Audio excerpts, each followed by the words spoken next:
Good day, grade 8. Today's lesson is a comprehension. You complete the answers in your language book in front, and the title of the comprehension is Child Labor, the Tobacco Industry's Smoking Gun.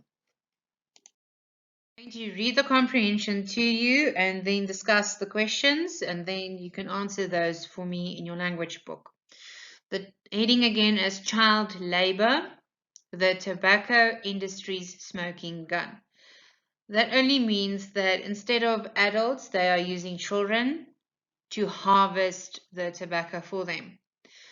The article was written on the 14th of September 2011 by Kristen Palitza, who's working at theguardian.co.uk.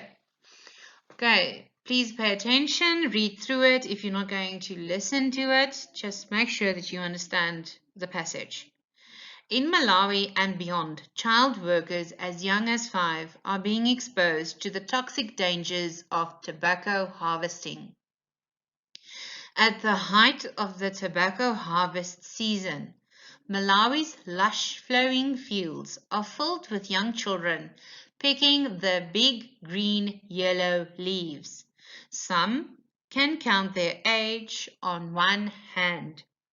One of them is 5-year-old Ulufala, who works every day with his parents in rural Kazingu, one of Malawi's key tobacco growing districts. When asked if he will go to school next year, he shrugs his shoulders. One thing is clear to Ulufala already. Work comes first, education second. His sister Ethel, 12, is only in year 3. She attends school irregularly because she has to work or because she is sick. I cough, she says. I have chest pains and headaches. Sometimes it feels like you don't have enough breath. Such complaints are not uncommon. Many of Malawi's estimated 100 child tobacco workers suffer from a disease called green tobacco sickness or nicotine poisoning. Symptoms include severe headaches, abdominal cramps, muscle weakness, breathing difficulties, diarrhea, and vomiting. High blood pressure, and fluctuations in heart rate, according to the World Health Organization.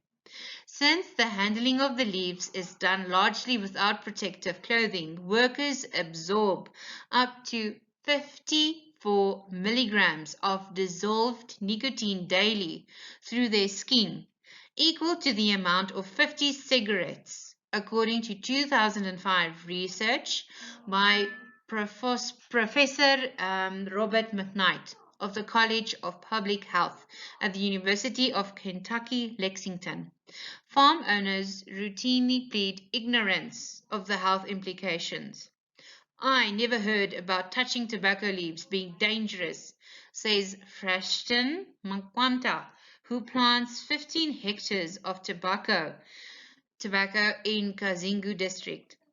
At the consumer end of the chain, smokers are constantly reminded of the associated health risks. Most are oblivious to the reality that, far from harming only themselves, their toxic habit is slowly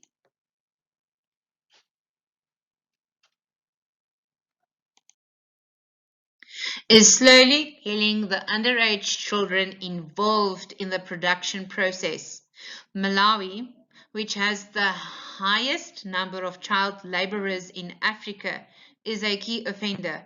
Health issues aside, children are also financially exploited. Ulufala and Ethel often work 12-hour days, but neither earns a salary. They help their parents, who work on one of Kazingu's 22,000 registered tobacco farms and estates. Other kids receive an average of about R2 for long hours of unrelenting work. They are arguably the lucky ones. Some never see their money at all.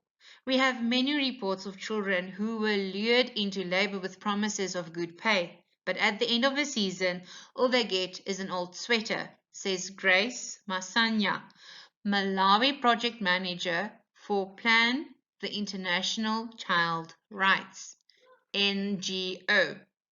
At the heart of the problem is Malawi's poor economic situation. Parents involve their children in economic activities to provide food for the family.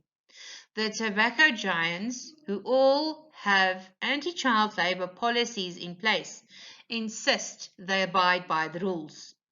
British American Tobacco, BAT, says on its website that it does not employ children in any of our operations worldwide, but admits that using intermediaries to purchase tobacco makes it difficult to trace the country from which they buy the leaf and ensure all farm owners follow the rules.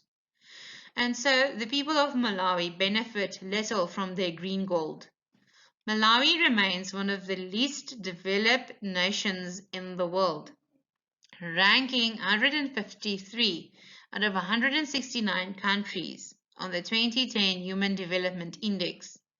About 40% of the 13.2 million Malawians live below the poverty line of about 10 Rand a day.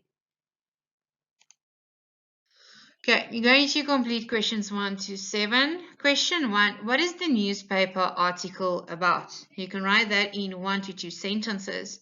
Then, has the writer shown any bias or prejudice in the article? Give a reason for your answer. 3, how do you feel about the situation described in the article? Does it make you feel upset? Are you sad that children are being used? How do you feel? 4. What do you think could be done to assist the children in the article? Then 5. Refer to paragraph 1. Only paragraph 1. Name and explain the use of each of the punctuation marks in the paragraph. So you will name it and explain it.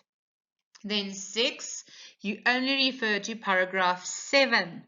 Find synonyms, words with the same meaning, for the following words in the text: laborer, offender, exploited, salary, and unrelenting. Then refer to paragraph 8. Find words in the text which are antonyms of the following words: unlucky, bad, beginning, and new. That is your work for today. Please make sure that you complete it. Thank you.